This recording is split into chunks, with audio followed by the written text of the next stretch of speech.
Asing lagi ya, udah kayak berapa lama beliau di sini ke Belanda, teman-teman perawat. Ya, saya Suntoro. International Training Program. Yes.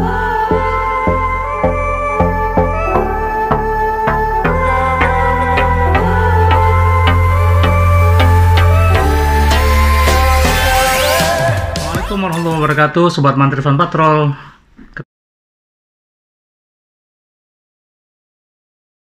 Komunitas Indonesia di Belanda ini dulu kuat, terutama kita dulu waktu masih bujang-bujang semua, kita suka setiap Jumat main bola gitu. Kebetulan saya juga salah satu koordinator kalau nggak salah. Pokoknya kita setiap hari Jumat kita libur, kita sholat Jumat, terserah mau di mana, di masjid terdekat atau di masjid Indonesia. Setelah kita sholat Jumat kita main bola gitu. Kita rutin waktu itu setiap hari Jumat kita main bola gitu. Jadi kita Jumatan. Larinya cuma 1-2 menit di lapangan terus habis itu udah. Iya, tapi yang penting gejala itu asik, menyenangkan sekali. Waktu itu kita main bola, ada yang main bulu tangkis, ada pokoknya jalan-jalan itu pasti ya, jalan-jalan itu udah pasti. Jadi memang ketika kita ke Belanda itu ya hampir semua ya bujangan gitu. Iya, rata-rata bujangan. Terus kita bisa asik kumpul-kumpul. Nah, Dek, yang banyak sering ditanyakan sama teman-teman sejawat nih, bagaimana sih kerja di sini tuh sholatnya gitu, ibadahnya gitu, bisa nggak gitu?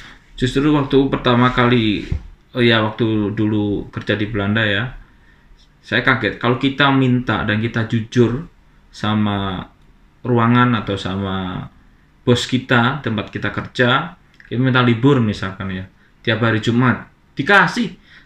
Saya hampir bertahun-tahun hari Jumat selalu minta libur, selalu dikasih, hampir selalu dikasih. Itu pun kalaupun satu sekali pernah karena memang sesuatu yang mendesak. Tapi pada dasarnya kalau kita minta libur di sini justru didengar sama asal kita ada alasan. Saya justru dulu minta libur karena apa? Karena saya Muslim, saya tiap hari Jumat harus ke masjid. Gitu. Kalau seandainya saya laki-laki nggak ke masjid, itu menurut agama saya tidak baik gitu. Akhirnya dikabulkan di situ. Jadi di sini memang keterbukaan dan kejujuran itu sangat dihargai sekali. Jadi pada prinsipnya sama sekali tidak ada halangan untuk kita sebagai Muslim melaksanakan ibadah kita gitu. Iya, nah kalau misalnya sholat sehari-hari di ruangan gimana? Apa ada tempat khusus? Ada. Ya waktu istirahat aja kita sholat. Karena waktu istirahat itu adalah waktu kita. Kita waktu istirahat setengah jam, kita mau keluar, kita mau kemana, itu hak kita. Kita nggak bisa diganggu. Telepon, misalnya kita serahkan ke yang tidak istirahat. Itu jadi kita istirahat udah. Kita mau sholat, mau shopping. Yang jelas setengah jam ya setengah jam. Harus disiplin ya. Disiplin itu.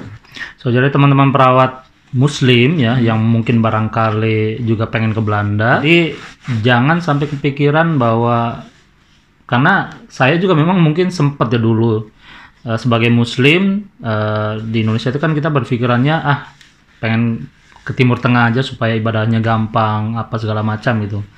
Kalau Belanda kan ya maaf konotasinya sebagai negara yang gimana kita sholatnya apanya.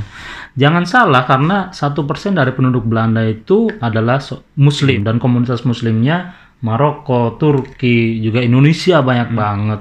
Dan masjid itu di mana-mana. Amsterdam itu puluhan.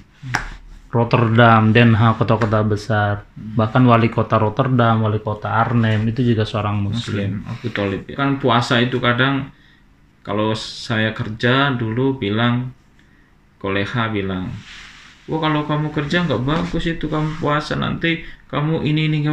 Buktinya saya kerja, asal kita menunjukkan ya profesional.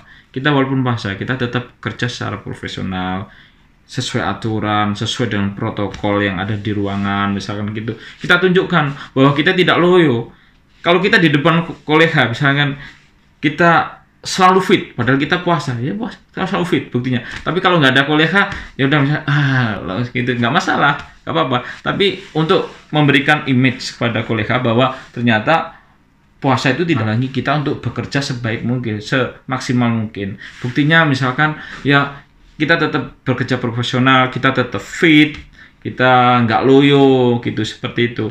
Nah, jadi dia akan berpikir lagi. Ternyata awalnya dia protes, awalnya dia bertanya-tanya, kok kamu kuat gini ini.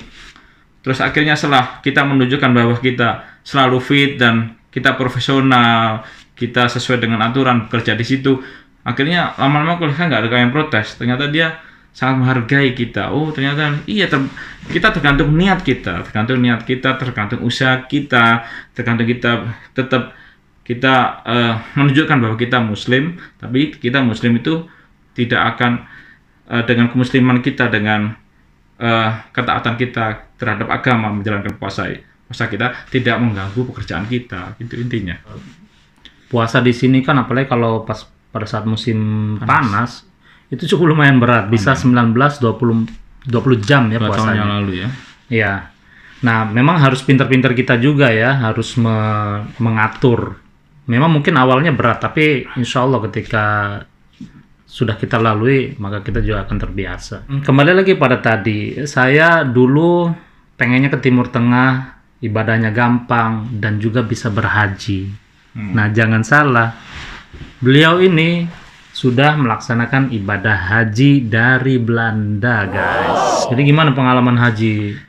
Alhamdulillah, saya berangkat dari sini juga, yang berangkat di sini juga banyak kan juga orang Indonesia juga. Kita digabung sama Maroko, kadang ada yang Turki, tapi orang Indonesia juga banyak juga, mahasiswa itu dari berbagai negara di Eropa ini, ada yang dari Belgia, ada yang dari Jerman, itu gabung terus bisa berangkat ke sana, ke Arab Saudi untuk melaksanakan ibadah barangkali haji. Teman-teman mau tahu nih berapa biaya haji dari Belanda nih, Mas? Tulan yang agen saya itu masih paling murah kalau nggak salah, 4.000. 4.000-an ya? 4.500. Dari 4.000-an euro, ya. Anda sudah bisa berangkat haji dari sini. Ya mungkin tiap tahun naik ya.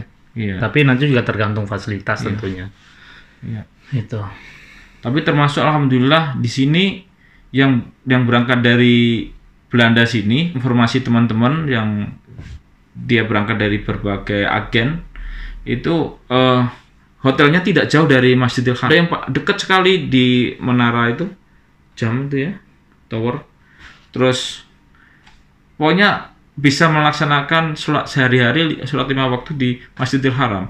Itu enak. Di tempat hotel saya itu juga cukup jalan kaki aja ke mana? Ke Masjidil Haram. Nah, kalau saya lihat jamaah Indonesia itu mayoritas malah jauh dari Masjidil Haram. Jadi kalau mau ke Masjidil Haram itu naik bus, itu pun nunggunya bisa lama banget itu. Nah, kalau alhamdulillah yang dari Belanda ini kelebihannya rata-rata jamaahnya menginap di hotel yang dekat sekali dengan Masjidil Haram. Jadi ini keuntungannya besar sekali. Terutama karena kita tahu pahalanya di Masjidil Haram itu 100.000 kali lipat. Kalau di Madinah, di Masjid Nabawi 1.000 kali lipat. Setahu aneh gitu. Insya Allah jika Allah. Dan di sana juga ketemu orang Indonesia juga. Tendanya juga deket tenda orang Indonesia. Cuma kadang-kadang fasilitasnya beda. Ditempatkan ya termasuk ya kalau di tenda nggak seperti dulu ya. Dulu nggak ada AC-nya ya. Oh, sekarang ada? Mungkin udah lama kali ada AC-nya. Blower. Oh iya, saya juga ada sih. Ada kan? Ya. Kalau lihat dari cerita yang dulu waktu di Arab Saudi waktu haji panas ini. Iya, kalau panas, kalau di luar memang panas. Tapi kalau di dalam di hotel atau di tenda ya dingin karena memang ada fasilitasnya, ada AC-nya itu. Tapi kalau saya lihat di sebagian tenda Indonesia, kadang-kadang saya main ke tenda orang Indonesia itu nggak ada. Mungkin ya kita niatnya ibadah di sana ya, kita happy aja, asik-asik aja di situ. Kita terima cuti, kita daftar haji. Nah, setelah daftar haji udah kita berangkat tahun ini juga. Alhamdulillah, tentang kewajiban haji di sini sama kayak yang di Indonesia. Cuti di sini juga nggak susah kok. Kalau kita jauh-jauh hari mengajukan cuti, kita lihat kapan musim haji, kapan ini dimulainya haji, sampai kapan, terus kita mengajukan cuti. Nah, intinya untuk berhaji dari Belanda itu sangat mudah.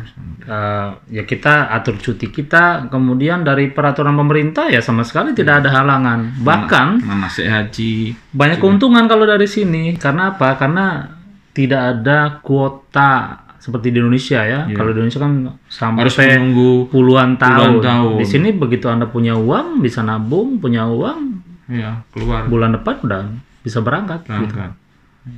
Mungkin Mas Suntoro punya pesan motivasi buat teman-teman perawat di Indonesia. Ya, kepada perawat di seluruh Indonesia, tetap profesional, bekerja sesuai dengan profesionalisme, sesuai dengan sumpah, memberikan pelayanan terbaik pada masyarakat.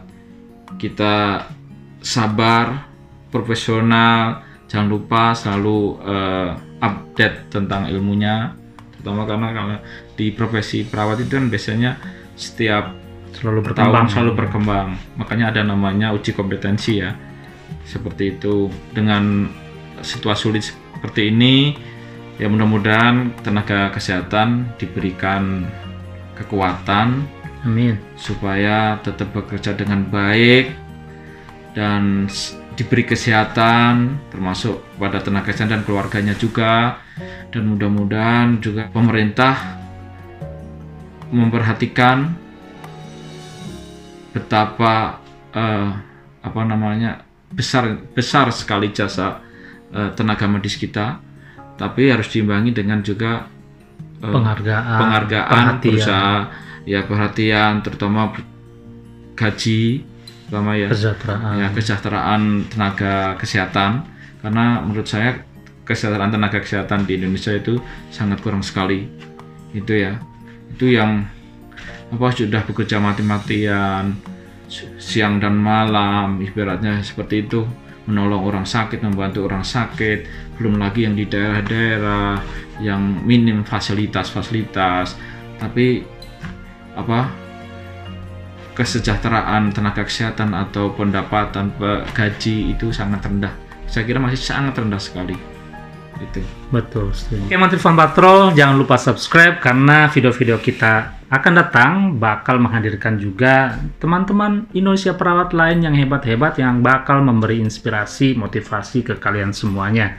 Maka jangan sampai Anda lewatkan untuk subscribe, kemudian klik loncengnya supaya tidak ketinggalan berita dari Mantrifan Patrol. Salam dari kami, Mantrifan Patrol dan Suntoro. Sampai ketemu lagi di vlog-vlog kami selanjutnya. Assalamualaikum warahmatullahi wabarakatuh.